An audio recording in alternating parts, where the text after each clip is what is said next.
afternoon, YouTube, and welcome back to Fat Cat Collections. Today I want to share with you another great product for your fitness journey, and that is a smart scale by Slimpal.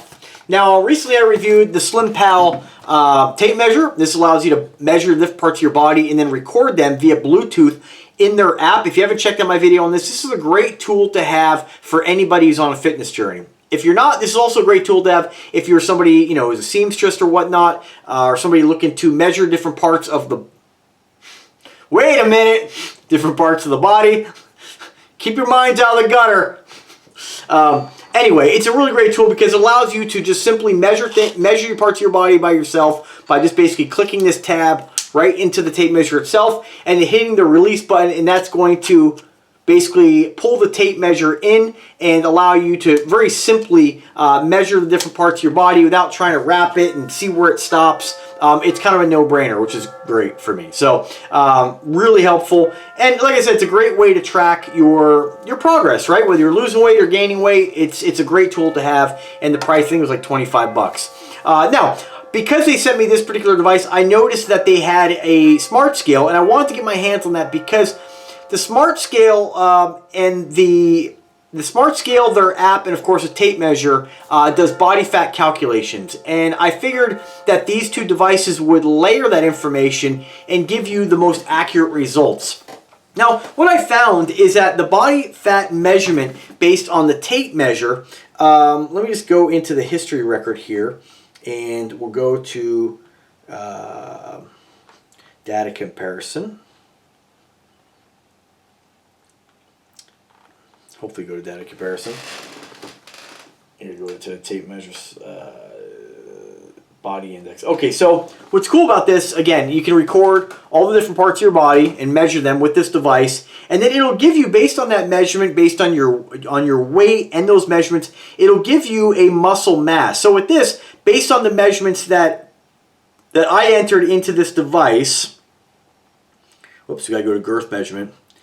It puts me at, it gives you body proportions, your waist chest ratio, chest hip ratio, and again all the different measurements. It'll put you, it also tells you if you're about your, I'm not sure how accurate this is. Remember, all these things are tools meant to be taken with a grain of salt. It says neck circumference is an important predictor of metabolic syndrome. Excessive neck circumference means increased subcutaneous fat in the neck. Now this puts me at right in the middle. Not high risk, not low risk. There's only two options here, low and high. And I definitely don't have a large neck, you know what I mean? And I don't have a lot of fat in my neck. So I'm not sure, you know, when they create some of these things, if they're taking into account, I guess, demographically, we're in the United States, of course, you know, so I'm not sure if they're comparing that to maybe Asian cultures. I'm not 100% sure, but to me, I don't know how much smaller of a neck a guy could possibly have, and that doesn't really account for muscle mass in the neck. So again, these things are really kind of meant to be taken with a grain of salt. The downside to this is that some people who are really trying to reach a fitness journey might look at this stuff and really, you know, give it more credit than it really deserves. I don't think that a neck measurement really has anything to do with the condition of your health, right? A guy who plays football or wrestles might have larger neck development. There's plenty of dudes I've seen on, you know, on YouTube that have huge muscles in the neck. So really, you know, they're going to have a really large neck. Now, what I find interesting is my neck measures 15.76 inches, which is just, I would say, an average neck. It's not big, it's not thin, but it puts me right at the middle between low and high risk. So to me, that's really inaccurate. You know, I just don't think that that's a real indicator of anything, okay? Now, of course, we have the waist and measurements, all that kind of stuff, body proportions, waist-hip ratio, chest-hip ratio, and then, of course, we have a body fat calculation. And when this, based on these results, this calculates my body fat at 26.7%. Which, again, I don't really know how accurate that is. If we use that calculation and we compare it to what the scale says, it's in line with what the scale measures my body fat percentage to be. And let me just go to body fat here on the scale. And last time I used this was, I believe, 2 days ago. The weight, my weight was at 178.2, and this has my body fat at 30.3% body fat. And to me, that might be accurate, it might not. To me, I just don't see my body fat percentage being that high. My other scales put me at 16%. And when I've looked at myself in the mirror and I look at other pictures of guys online, I would say at the most I'd be at a 20% body fat. So again, I'm not really sure how accurate this is. If we use what this states as lean muscle mass, this puts me at 128 pounds lean muscle mass. And at 5'7", 178 pounds, I just don't see me having that much fat on my body if we compare how much muscle that I have. Now again, I don't want this to come across like, wait a minute, you know, that can't be right. I'm a big muscular guy. I'm a pretty average guy. You know, 178 is not really heavy, but it's not super light. But I look at my buddy who is my height, and he weighs about 120 something pounds.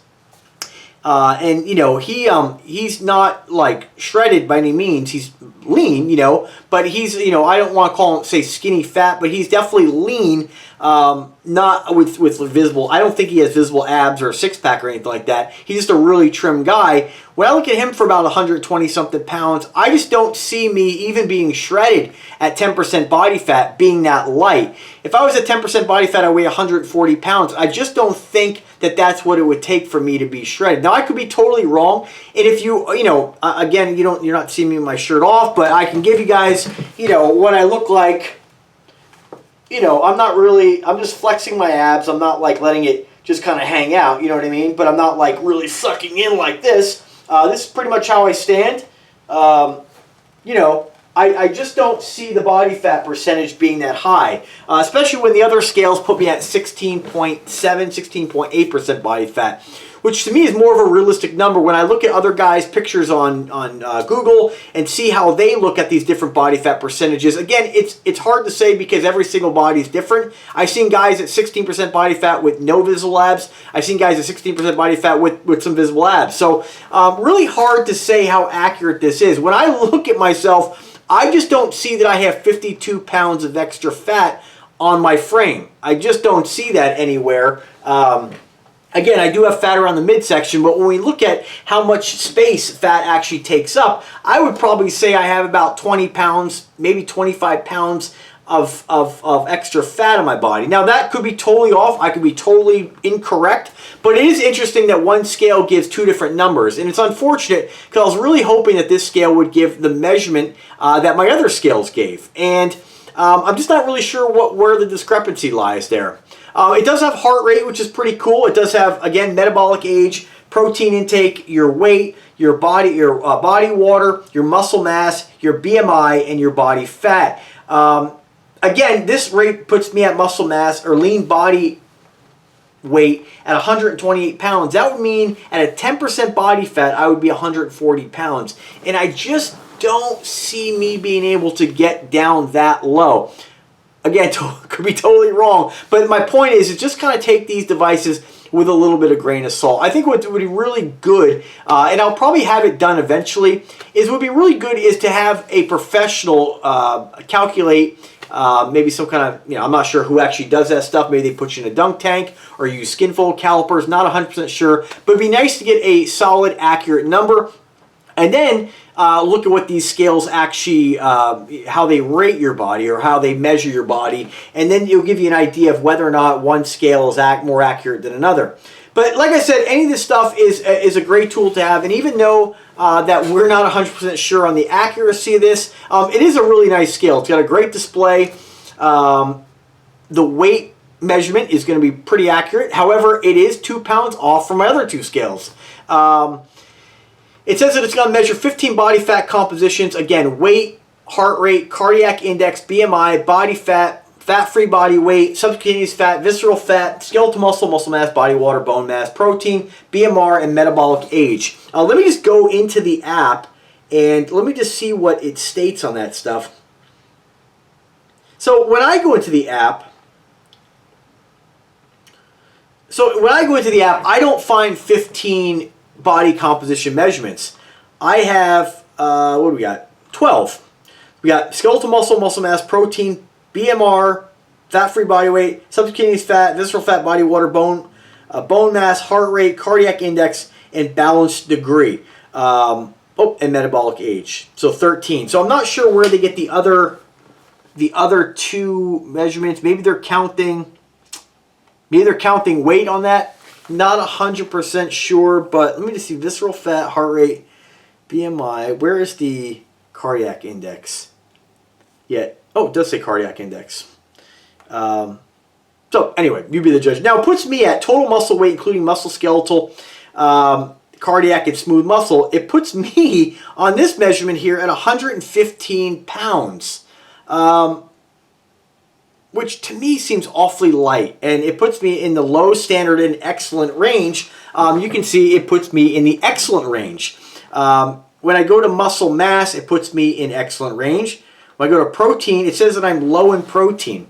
Now, I'm taking in about 150 to 170 grams of protein per day, so I'm not sure if that's part of your... I'm not sure how it measures that. The BMR... The basal metabolic rate is 1,627 calories. I'm not sure, because when I look at the amount of calories that I take in a day, I'm averaging about 1,600 to 1,800 calories per day. And you would think, I think the basal metabolic rate is just like a maintenance calorie, you know. It'd be interesting to kind of track that just a little bit more accurate and see if I brought down the calories down to, you know, 1,500, if I would start to lose weight. Because I'm kind of at a spot where my body weight, I can visually see the changes in working out, but my weight isn't really changing all that much at all, really. It fluctuates a couple pounds. I'll go 182 to 178 throughout the day. And again, fat-free body weight, 128 pounds. I just don't think so. Now this rates me here at 26.6% body fat, and again, you know, at one day it says 30, and the next day 26. That's quite a difference. Just you know, within, I think that was actually, what was that within? Let me just double check that again. History record here.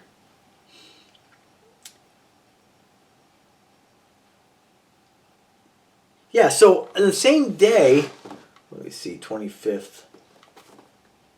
Yeah, so on the 25th, it had me at 29.4% body fat, 30.1%, 30.7%, and then the very next day, 30% body fat on the... It just doesn't make any sense to me. And then, of course, on here, it puts me at 26.6. Maybe a day later. No, okay, so it says 26.6, and then when I go into the history record, it still puts me at 30.3. So I just don't really understand kind of these measurements and why they're different in different spots on the app. But anyway, I wanted to share it with you guys. What I want you guys to do is, and I didn't really show you the scale that much, but overall though, again, I think it's another great tool to have in your lineup. I do like the fact that it's got a built-in battery. You don't have to change batteries out. It does have USB-C connection, so you can easily charge this. I'm a huge fan of USB-C connection. Anything like this that you use often. I'm always going through batteries, and one thing that I can't stand is having to, you know, go buy batteries or have to go get, you know, get batteries from my folks' house or recharge batteries. This is great. I can just plug it in and be done with it.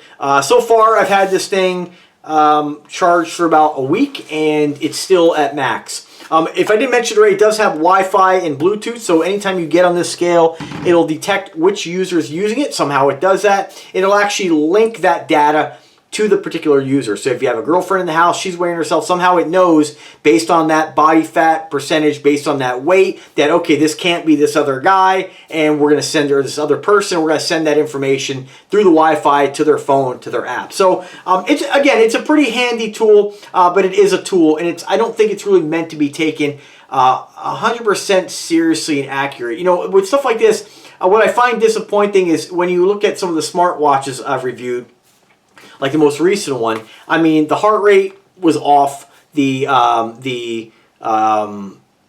was the major one? The big gripe I had. The blood pressure reading, totally off. It would give you a blood pressure reading not even wearing the watch. So some of us have to question on, you know, how accurate these devices really are. Now, again, I don't want this to come across as like I'm knocking the scale at all. What I do want you guys to do is click the link and check out the description directly from Amazon. You can read more about it. You can look at all the pictures. And I know a lot of times with some of these devices, I don't always show you guys, you know, I don't always have the product in the frame of the video, but I did want to share with you guys, and if you are in the market for a scale, this is a nice one to have. Again, I do like the price point. I do like the nice graphics display. Keep in mind, one thing, it's a little bit misleading. When you look at the picture here on the Amazon listing, the very first picture, you're going to see the weight measurement and the balance factor, right? Then you're going to see 21.8 on the side, a little graph, and then heart rate. There is only one display on this. So I, unfortunately, and it doesn't really matter because I would have got the device anyway and shared it with you guys. What I find a little disappointing is I thought it had two different displays. So when you stand on it, you would see all that information at once. With this, the only information you see is that small little display right on top. And that was a little bit disappointing. And as far as like the heart rate, like that's a great tool to check your heart rate on here. I haven't checked the heart rate to see how accurate it is, but it is interesting that there's two different readings between different scales. So I'll mess with them more. I'm sure I'll review this again at a later date. Maybe when I do a review of like all the scales I have at once and give you guys my best opinion. But you know, the thing is that the price point, $62. So if you're looking to get a scale for your house, cosmetically it looks nice. It's not going to look out of place in your bathroom. I do like the rechargeable battery. I do like the heart rate measurement. I do like the fact it syncs automatically with the app. I do like the fact that you can keep your body measurements under one roof and have all that data in one spot. And it also links up to Google Fit, which let me just double check that, because I've had situations where things say they link up to Google Fit. All right, so when I look at the data in Google Fit, of course I have the Renpho, I have the Loftilla scale also in Google Fit. So keep in mind, if you have these different apps synced, whatever scale you get on, it'll sync that to Google Fit, and it'll tell you where that measurement came from. So in this case, it says Slimpal was the last measurement 4 days ago. So, which maybe I haven't stepped on the scale that long. Even that, I'm pretty sure I weighed myself before that, but maybe I dropped the ball there. I'm not really sure. But again, guys, really kind of, you know, like I said, not a video where it's meant to be 100% perfect here. I'm just giving you guys my opinion on the scale and give you guys just some extra information where you can check it out, share with you guys, and if you decide you want to add a smart scale to your home, I like the fact again that it has multiple users and you don't have to cycle through anything. It'll automatically sync that data. Some of the other scales I've seen and reviewed, if you get on the scale, I think it'll link the data to whatever phone's closest. Don't quote me on that though. I like the fact this is a no-brainer. You could have a house full of people. Whoever gets on it will have that data synced to their phone and then linked to Google Fit. So pretty cool. The only thing I wish it did do was I don't think it links anything else to Google Fit besides your body weight. I don't think it's going to give you your heart rate. Obviously, it's not going to give blood pressure or anything like that. So that's really the only thing that it does. I'm kind of on the hunt for, just on a side note, I'm kind of on the hunt for a company who makes, and I'm sure there are companies out there, but I haven't collaborated with one yet, that makes a product like this that has the smartwatch, the fitness tracker, the scale, the tape measure, everything under one roof that will sync all that data to Google Fit, blood pressure monitor, and having all this data at your hands and under one app. And so I haven't really found the company yet, again, at least that I've collaborated with, that has all these devices. Because I do check my blood pressure and I do check these different things. And for me to actually record all this, I have to open up different apps and hope those apps actually sync to Google Fit. So it would be a lot easier just to have, one fitness tracker, one blood pressure monitor, one measuring device, one scale that syncs all that data under one app. And then we'll push that to Google Fit, or just keep it under one app. But I haven't found anything quite like that yet. So something to think about if you are in the market for buying any of these health-related devices. Try to find something that has everything, and this way you can have all that data in one place. It'll just be a lot easier to keep track of everything. So anyway, guys, thanks for watching the video. I do want to thank Slimpal again for the generosity in sending this to me. Click the link, check it out. Let me know if you have any questions whatsoever. I'm always here to help. As always, guys, have a great day and take care.